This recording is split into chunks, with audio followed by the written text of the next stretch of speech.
반갑습니다. 반갑습니다. 오늘 법회 보는데 제가 기쁜 것이 이제 그전까지 없었던 피아노 반주가 들어가니까 법회가 짜임새가 팍 생기는 것 같아요. 너무 좋았죠? 예, 우리 곽성심 교도님께서 앞으로도 더욱 수고해 주시라고 힘찬 박수 부탁합니다. 확실히 그 음원 쓰는 것보다 라이브로 피아노 쓰니까 훨씬 좋은 것 같아요. 감사합니다. 예, 오늘 이제 가족 법회인데요. 아시다시피 어제가 어버이날이었고 지난 5월 5일이 어린이날이었습니다. 근데 비대면 법회가 되다 보니까 예전처럼 우리들이 아이들부터 또 자녀들, 우리 교도님들끼리 한 자리에 모여가지고 가족 법회를 볼 수가 없잖아요. 그래서 어린이날은 요즘 카톡 선물로 해서 미리 가족별로 좀 다 보냈고, 그전 같으면 우리가 함께 노래도 부르고 또 카네이션도 달고 이렇게 축하의 자리를 했는데 그렇지 못한 것이 매우 좀 아쉽고 안타깝게 느껴집니다. 오늘 설교는 심청전과 부모은이라는 제목으로 함께 하겠는데요. 효하면 가장 떠오르는 인물이 누구죠? 효녀 심청인데요. 그 심청전에 대해서 모르는 분은 한 분도 없으시죠? 예, 다 내용을 아실 것이라 생각을 하고요. 그리고 심청전은 뭐니 해도 판소리로 듣는 것이 제맛입니다. 그래서 오늘 이 영상을 준비를 한 것이 전주 MBC에 방영되었던 박예리 명창의 신봉사 눈뜨는 대목을 준비를 했는데요. 박예리 씨 아시죠? 예, 불후의 명곡이라든지 좀 많이 나오고 아주 대중적인 이제 인기가 있는 그러한 명창입니다. 이 중에서도 신봉사 눈뜨는 대목은 심청가의 하이라이트라고 할 수가 있는데요. 이 부분을 먼저 감상을 하고 제가 설교를 이어가겠습니다. 상영 시간은 한 6분 정도 소요될 예정입니다. 어때요? 잘 보셨습니까? 네. 잘 보셨으면 박수 한번 해주세요. 참 소리를 잘하죠? 네, 우리 박예리 명창이 인물도 좋고 제가 보니까 마음씨도 참 곱고 그런 것 같더라고요. 이제 그 심청전과 부모은에 대해서 한번 생각을 해보겠는데요. 심청전에서 우리가 생각해 볼 첫 번째는 희생입니다. 희생. 심청이의 어머니 곽씨 부인은 심청이를 낳자마자 1회 만에 세상을 떠나게 됩니다. 혼자가 된 신봉사는 어린 딸 청이를 위해서 젖 동양부터 시작해서 동량으로 아이를 정성껏 키우죠. 심청이는 67살이 되면서 아버지를 대신해서 동량을 합니다. 그리고 심청이 나이 15살이 되었을 때부터는 동량을 하지 않고 동네 일감을 얻어서 살림을 꾸려나가게 됩니다. 한번 생각을 해보세요. 어린애가 동량을 다니는데 가엾다고 도와만 주기만 했을까요? 심청전에 의하면 동량을 가면 매몰차게 내쫓기도 했고 멸시를 받기도 했다고 합니다. 이런 상황에서 어린 그 심청의 마음이 부끄럽고 서럽지는 않았을까? 그래도 이런 상황에서도 심청은 오직 아버지를 봉양하기 위해서 이런 부끄러움과 멸시와 온갖 모짐을 이겨냅니다. 그래서 심청전에서 첫 번째 희생은 부모님의 희생입니다. 어머니는 심청이를 위해 낳기 위해 희생하였고 아버지 신봉사는 어린 청이를 기르기 위해서 희생합니다. 우리가 어버이날이면 부르는 어머니의 마음이라는 노래가 있습니다. 함께 불러보시겠는데요. 나실제 괴로움 그 노래 아시죠? 네. 같이 저랑 한번 불러보시겠습니다. 나실제 괴로움 다 잊으시고 기르실 제 밤낮으로 애쓰는 마음 진 자리 마른 자리 가라니시며 사원발이 다닳도록 고생하시는 하늘 아래 금하신 넉다리여 어머니의 희생은 가히 없어라. 어느 날 제자 제아가 공자님에게 부모가 돌아가시면 왜 굳이 3년상을 치러야 하느냐고 묻습니다. 이에 공자님께서는 부모가 자식을 낳으면 처음 3년 동안 품에 안고 키워주었기 때문에 부모가 돌아가신 지 3년 동안 자녀는 부모를 가슴에 품고 사는 것이 인간의 도리라고 대답을 합니다. 이제 자식의 희생을 생각해 보겠는데요. 청이는 맹인 아버지를 봉양하기 위해 동냥을 하기도 하고 동네 일을 다니기도 합니다. 그리고 가장 큰 희생은 아버지의 눈을 뜨게 해주기 위해서 공양미 300석의 몸을 팔기로 합니다. 사람에게 가장 큰 희생은 무엇일까? 그것은 자기의 목숨을 내놓는 일인데요. 심청은 기꺼이 자신의 몸을 희생하기로 하죠. 그것을 아버님에 대한 효라고 생각을 합니다. 우리가 희생이라고 하는 것은 대가를 바라고 하는 것이 아니라 순수하게 자기의 몸과 마음과 물질을 다 바치는 겁니다. 이런 점에서 보면 희생은 사랑이고 헌신이고 또 보은이기도 합니다. 우리 원불교 정전 타은장 부모은 부모 피은의 강령에서 이렇게 말씀을 하십니다. 우리가 부모에게서 입은 은혜를 가장 쉽게 알고자 할진대 먼저 마땅히 부모가 아니어도 이 몸을 세상에 나타나게 되었으며 설사 나타났더라도 자력 없는 몸으로서 저절로 장양될 수 있었을 것인가 하고 생각해 볼 것이니 그런다면 누구나 그렇지 못할 것은 다 인정할 것이다. 부모가 아니면 이 몸을 나타내지 못하고 장양되지 못한다면 그같이 큰 은혜가 또 어디 있으리요. 이렇게 말씀하십니다. 심청전에서 우리가 생각해 볼 두 번째는 선인선과의 인과입니다.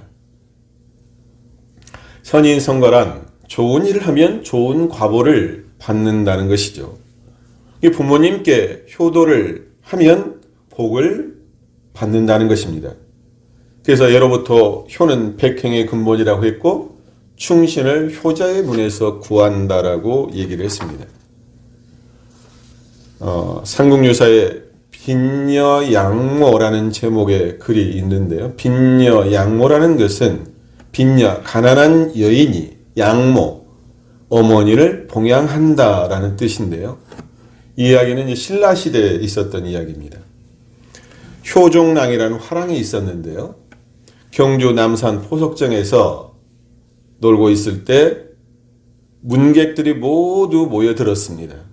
그런데 두 사람만이 늦게 온 거예요. 그래서 그 효종랑이라고 하는 것은 효종이라는 화랑이거든요. 그 까닭을 그 두 사람한테 묻습니다. 그래서 그 두 사람이 늦은 이유에 대해서 이야기를 하는데 분황사 동쪽 마을에 한 여인이 살고 있었는데 나이는 20살쯤 되었고 그녀가 눈먼 어머니를 껴안고 통곡하고 있어서 마을 사람들에게 왜 그런지 그 까닭을 물어봤습니다. 그랬더니 그 동네 사람들이 말해주기를 이 여인은 집이 가난해서 구걸하여 어머니를 봉양한 지가 여러 해 되었습니다. 그런데 갑자기 전국에 흉년이 들어서 구걸에 살기도 어렵게 된 상황이 된 거예요. 그래서 하는 수 없이 곡식 30석에 남의 집 종으로 팔려서 그 곡식을 그 주인 집에 맡겨놓고 일을 했던 겁니다. 그래서 날이 저물면 쌀을 가지고 와서 어머니께 밥을 해드리고 새벽이면 다시 주인집에 가서 일을 하는 그러한 부모 봉양을 했어요. 근데 하루는 어머니가 이 딸에게 묻습니다. 예전에는 거친 음식을 먹어도 마음이 편했는데 요새는 좋은 쌀밥을 먹는데도 마치 창자가 찌르는 것 같아서 마음이 편치 못하니 이게 어찌된 일이냐라고 어머니가 물어요. 그래서 이 여인이 사실대로 이야기를 하니까 어머니가 그 사연을 듣고 통곡을 합니다. 그러니까 이 여인은 자기가 다만 어머니를 배부름만으로 봉양하고 그 어머니의 마음을 살피지 못했다고 탄식하면서 서로 껴안고 울고 있는 것입니다. 그래서 이것을 보고 오느라고 늦었습니다 라고 이제 얘기를 한 겁니다. 그래서 이 효정랑이라는 화랑이 이 말을 듣고 눈물을 흘리면서 그 여인의 어머니에 대한 그 효성에 감명해서 곡식 백석을 보냅니다. 그래서 효정랑의 부모도 옷 한 벌을 보냈고 그 자리에 참석했던 수많은 다른 화랑들도 곡식을 거둬 천석을 거두어서 보냈다고 합니다. 그리고 또 이 사연이 궁궐에까지 알려져서 진성여왕이 곡식 500석과 집 한 채를 하사를 합니다.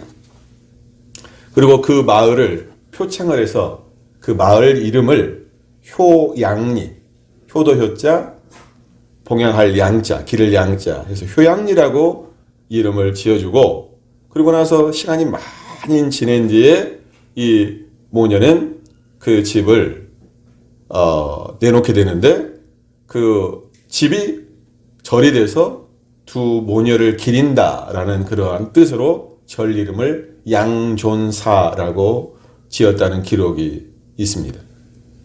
그러니까 결과적으로 눈먼 어머니를 극진히 모신 효녀가 복을 받는다는 이야기죠. 자, 우리가 이제 다 알고 있는 심청전도 한번 생각을 해보죠. 심청전도 어떻습니까? 인과가 분명하게 나타나잖아요. 심청이 효심이 나중에 어떻게 됐어요? 결국 심청이는 황화되었고 또 맹인잔치를 통해서 신봉사가 어떻게 됩니까? 두 눈을 뜨게 됩니다. 그래서 이렇게 신봉사가 눈을 뜨게 된 것은 심청이의 효심이 씨앗이 되었고 그러한 결과로 나타나게 되었다는 이야기죠. 이렇게 보면 이 심청전에도 전통적인 권선 징악적인 이런 스토리를 가지고 있습니다. 우리가 이제 알고 있는 전통적인 효에 대해서 두 가지를 이야기를 해요. 하나는 부모님을 정신적으로 편안하게 해드리고 뜻을 받드는 이것을 양지라고 합니다. 뜻을 받드는 이 양지의 효가 있고 두 번째는 육체적으로 쾌적하게 해드리고 입에 맞고 몸에 좋은 맛있는 음식과 고운 의복을 해드리는 것 이것을 양구체 기를 양자 입구자 몸체자 그래서 양구체 효가 있어요. 이것이 이제 전통적인 효의 두 가지 방법인데 우리 원불교에서는 부모 보훈의 조목으로 네 가지를 제시를 하고 있어요. 다 함께 그 부분을 우리 교도님들과 함께 봉독을 해보겠는데요. 전서 32쪽입니다. 전서 32쪽 부모 보훈의 조목 펴셨습니까? 32쪽 부모 보훈의 조목 1. 공부의 요도 사막팔조와 인생의 요도 사은사열을 빠짐없이 밟을 것이요. 2. 부모가 무자력할 경우에는 힘 미치는 대로 심지의 안락과 육체의 봉양을 드릴 것이요. 3. 부모가 생존하시거나 열반하신 후나 힘 미치는 대로 무자력한 타인의 부모라도 내 부모와 같이 보호할 것이요. 4. 부모가 열반하신 후에는 역사와 영상을 봉안하여 길이 기념할 것이니라. 구체적인 설명은 해드리진 않지만 우리 원불교의 보훈, 부모 보훈과 전통적으로 내려오는 효와는 조금 다른 결을 가지고 있습니다. 더 폭이 넓고 인과적으로 또 3세를 통해서 우리가 어떻게 보훈할까를 우리 원불교에서는 가르치고 있는 거죠. 그래서 이렇게 부모 보훈을 하게 되면 대종사님께서는 부모 보훈의 결과에서 자식도 나에게 효성할 것이며 무자력한 사람들을 보호한 결과 어떻게 되느냐? 항상 중인의 도움을 받는다 이렇게 말씀을 하세요. 그러니까 인과가 철저하게 나타나고 있는 거죠. 심청전에서 우리가 생각해 볼 세 번째는 깨달음입니다. 깨달음. 심청전에서 웬 깨달음이냐라고 하실 수가 있는데요. 그 심청전에서 심은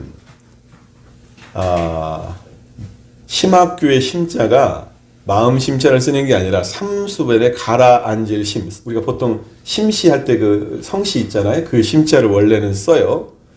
그런데 이 심자를 마음심으로 바꿔보면 신봉사는 어떻게 돼요? 어떤 봉사가 되는 거예요? 마음 봉사가 되는 거예요. 마음이 어두운 자가 신봉사입니다. 이해되시죠? 그래서 마지막에 이제 신봉사가 눈을 뜨잖아요? 그러면 신봉사가 눈을 뜬다라고 하는 것은 뭐가 되는 거예요? 마음의 눈을 뜨는 것. 그래서 깨달음을 얻는 것이 됩니다.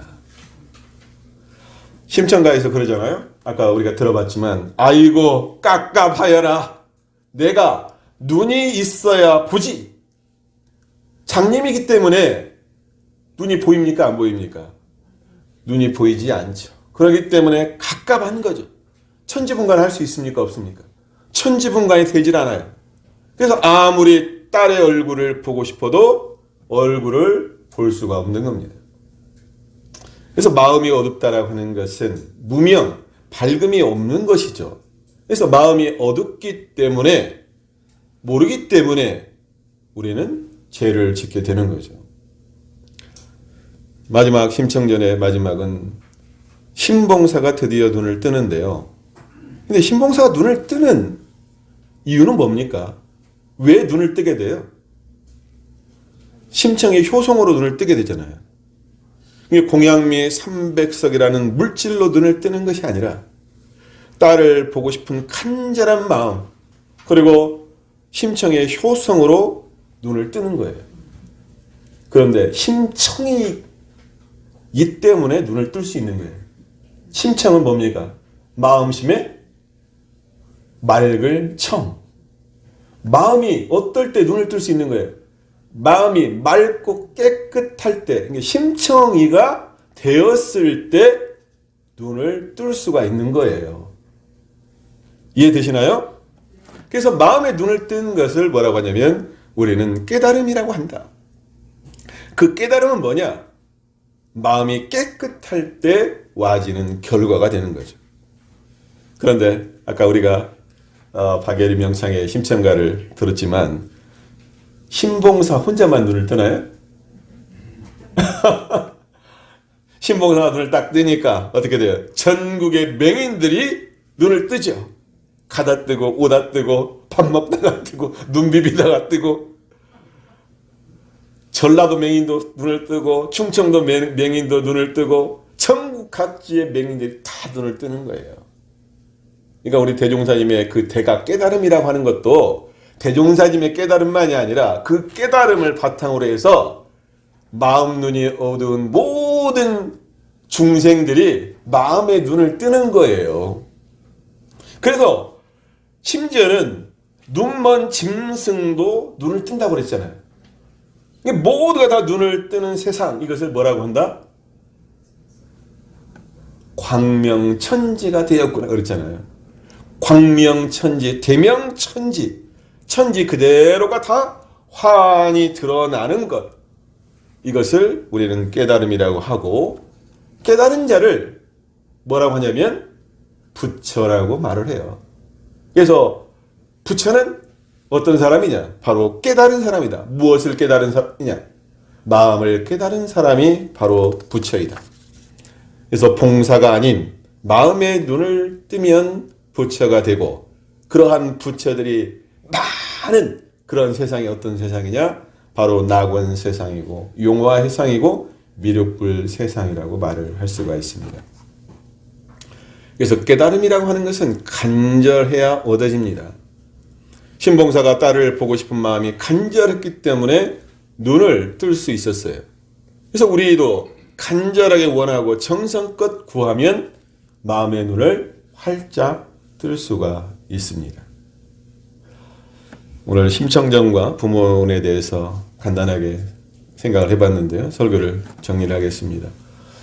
심청전과 부모은 부모의 희생이 있고 자식의 희생이 있습니다. 근데 그 희생은 아름다운 사랑입니다. 대가를 바르지 않으나 인과 보응의 이치에 따라서 그대로 반드시 보응하게 됩니다. 낳아주시고 길러주시고 가르쳐주신 은혜, 부모님의 은혜는 가히 없습니다. 그래서 부모님의 은혜를 갚는 가장 중요한 것은 무엇일까? 대종사님께서는 육체적 봉양도 중요하고 정신적으로 편안하게 해드리는 것도 중요하지만 가장 첫 번째로 삼은 부모 보훈의 조목은 인생의 요도 사은사요와 공부의 요도 삼학팔조를 빠짐없이 밟아 행하는 것이라고 했습니다. 이런 사람이 훌륭한 인격자가 되고 이런 사람이야말로 바로 불보살이 됩니다. 그래서 훌륭한 인격을 갖추고 불보살의 능력을 갖춰서 혼자만 잘 살려고 하는 거냐? 그것이 아니라 세상을 유익 주는 공도자가 되는 것, 이것이야말로 대종사님께서는 가장 큰 효다라고 말씀을 하셨습니다. 그래서 훌륭한 인격자 불보살이 되기 위해서는 우리 모두가 마음이 깨끗해서 마음의 눈을 떠서 지혜로운 사람이 되고 그 지혜의 눈으로 세상을 은혜롭게 밝히는 우리들이 되기를 염원드리면서 오늘 설교 마칩니다. 감사합니다. 감사합니다. 큰 박수 부탁드립니다.